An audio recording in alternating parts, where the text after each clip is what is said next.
Assalamualaikum warahmatullahi wabarakatuh. Perkenalkan, nama saya Andrin Rajab Arahab dengan NPM 21235041. Saya sebagai pembawa acara. Perkenalkan, nama saya Harun Ar-Rasyid dengan NPM 21235040. Saya sebagai kameramen 1.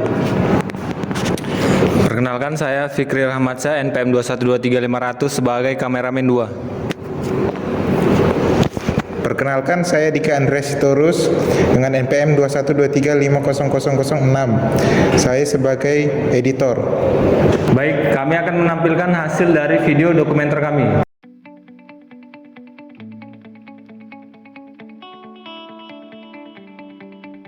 Assalamualaikum warahmatullahi wabarakatuh. Nama saya Andrin Rajab Arahab. Sekarang kami berada di Masjid Raya Lama Gang Bengkok. Berusia lebih dari 1 abad, Masjid Lama Gang Bengkok merupakan masjid bersejarah di Kota Medan, Sumatera Utara. Memiliki perpaduan arsitektur dari Cina, Persia, Romawi, dan Melayu. Masjid tua dan unik tersebut menjadi simbol toleransi umat beragama pada masa itu. Assalamualaikum warahmatullahi wabarakatuh. Waalaikumsalam warahmatullahi wabarakatuh. Saya ingin menanyakan tentang Masjid Lama Gang Bengkok ini kepada Bapak selaku pengurus masjid di sini. Iya, betul. Pertanyaan pertama, Pak. Iya. Terdapat ornamen seperti Melayu, Cina, Romawi, dan Persia. Itu terdapat di bagian mana saja, Pak? Baik, sebelum kita masuk ke pertanyaan Ananda, kita dulu secara ringkas menjelaskan tentang berdirinya dulu Masjid Lama Gang Bengkok ini. Ya, Pak.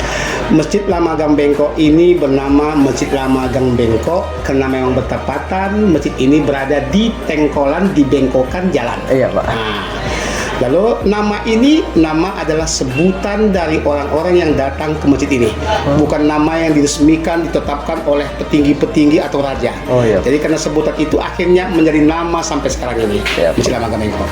Masjid ini didirikan pada tahun 1890, ya, 1890, sekitar 130 tahun yang lalu lah. Oh, iya. Ya, 30 tahun lalu.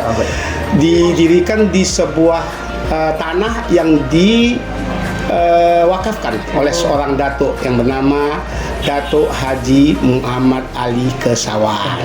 Lalu dibuatlah peletakan batu pertama di sini oleh Sang Sultan. Pada waktu itu Sang Sultan Ma'mun Ar-Rasyid. Dialah Sultannya Delhi yang pada waktu itu. Setelah diletakkan batu pertama di sini, maka ternyata seluruh bangunan ini pembangunannya diambil alih oleh seorang beragama Konghucu, yaitu Chong Api. Ya, iya, Pak. Jadi keseluruhan dari bangunan ini itu dibiayai oleh Chong Api. Makanya ornamen-ornamen yang ada di masjid ini atau bentuk spesifik dari masjid ini itu lebih kental dengan spesifik kelenteng dan kemelayuan. Sedikit saja yang Persia, yaitu di bagian kubah menara. Ada nanti bulat kubah menara itu agak kepersiaan, ke Arapan. Tapi selebihnya itu seperti kelenteng yang melengkung. Itulah dia spesifik khas-khasnya Cina tadi. Kenapa? Karena kebetulan yang membangunnya orang kita Cina, Konghucu, gitu. Maka dia meletakkan identitasnya sendiri. Tapi bukan berarti ini pekong, bukan. Ini ada sebuah masjid. Ditambah lagi dengan adanya bentuk-bentuk kemelayuan, ornamen Melayu seperti di atas ada sisir-sisir. Di bawah kubah yang bangunan utama ini nanti ada sisir-sisir itu. Sisir itu merupakan ciri khas Melayu. Di bagian dalam nanti kamu tengok batas awal pertama masjid ini dibangun nanti itu ada seperti lebah bergantung. Itu khasnya Melayu. Dengan segi warna juga nanti ada warnanya kesultanan atau warnanya istana Maimun itu nggak jauh dari kuning dan hijau. Karena kuning itu kemelayuan, hijau itu adalah menunjukkan keislaman. Berhubungan memang Sang Sultan ini atau Sultan Delhi ini adalah orang kita Muslim. Pertanyaan selanjutnya, Pak. Bisa dijelaskan arti makna dari setiap ornamen yang ada di sini, Pak? Ya, baik. Ada beberapa ornamen yang sini yang mempunyai makna filosofi. Di antara di dalam nanti ruang utama itu ada nanti lingkaran di atasnya yang memanjang seperti bentuk bujur sangkar, tapi bersambung, tidak terputus. Bermakna bahwasanya orang yang sudah masuk ke dalam ini sudah menjadi satu kesatuan.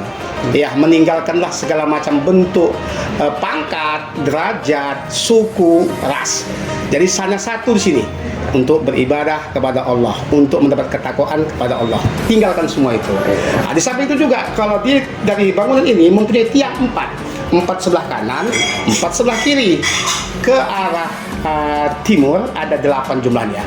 4 tambah 4, 8. Bermakna bahwasanya masjid ini nanti akan dikunjungi oleh seluruh penjuru mata angin. Memang betul bahwa Masjid Lama Gang Bengkok ini memang seluruh, ada yang dari Binjai, ada yang dari Serdang kumpul di sini. Berbagai daerah. Kalau mengharapkan dari masyarakat setempat sedikit sekali. Iya. Pak tanya dari Pak Supri, dari mana Pak? Tembung. Dari mana Pak? Dari sini. Pak dari mana? Dari Marendam. Padahal ada masjid mereka sana, tapi mereka juga mau kumpul di sini gitu. Mungkin ada suatu yang bisa, yang apa istilahnya, yang menarik mereka ke sini. Iya Pak, mungkin sejarahnya. Iya, sejarah kita di Masjid Lama. Pak. Iya. Oke Pak. Pertanyaan selanjutnya Pak. Sebelumnya, apakah ada bagian dari bangunan masjid ini yang masih dijaga keasliannya Pak? Ya, masjid ini sampai tahun 60-an masih asli. Belakangan saya tahun 70, saya tahun 70-an lahir. Ya, Pak. Ada perubahan di tahun 80-an, saya tahu tuh 70 ke akhir 80-an ada perubahan. Perubahan itu tidak banyak, hanya sebatas dinding yang dulunya dia plasternya seperti semen, sekarang sudah menjadi marmer. Oh, iya. Marmer itu ya, marmer asli batu pualam. Asli ya, itu aja yang sedikit saja. Selebihnya itu memang masih asli. Seperti pintu ini asli. Iya. Pintu awal MC itu seperti ini. Sekarang dari kaca. Memang dulu waktu pintu seperti ini, suasana dalam tuh gelap. Dia itu bunyi pintu tuh Dari kesan seram ya Pak? Iya, agak seram gitu dia. Jadi sedikit lah. Memang kami dari kepengurusan memang untuk menjaga dari Masjid Lama ini sebagaimana aslinya gitu. Dari segi bentuknya atau fisiknya, cuman yang mana yang mulai ada kerusakan itu diperbaiki. Kenapa? Karena kita menjaga namanya Masjid Lama, nggak bisa dia dirubah-rubah. Jadi apalagi sekarang ini sudah Pak Wali Kota Pak Bob Afif Nasution sudah menyatakan bahwa masjid ini adalah merupakan cagar budaya Kota Medan. Oh, iya. Nah, ini kan titik nol Kota Medan ya kan. Iya. Di sana lapang Merdeka, di sinilah masjid pertama yang didirikan. Oke, terima kasih ya Pak. Iya, sama-sama. Dan itu saja Pak. Iya. Oke.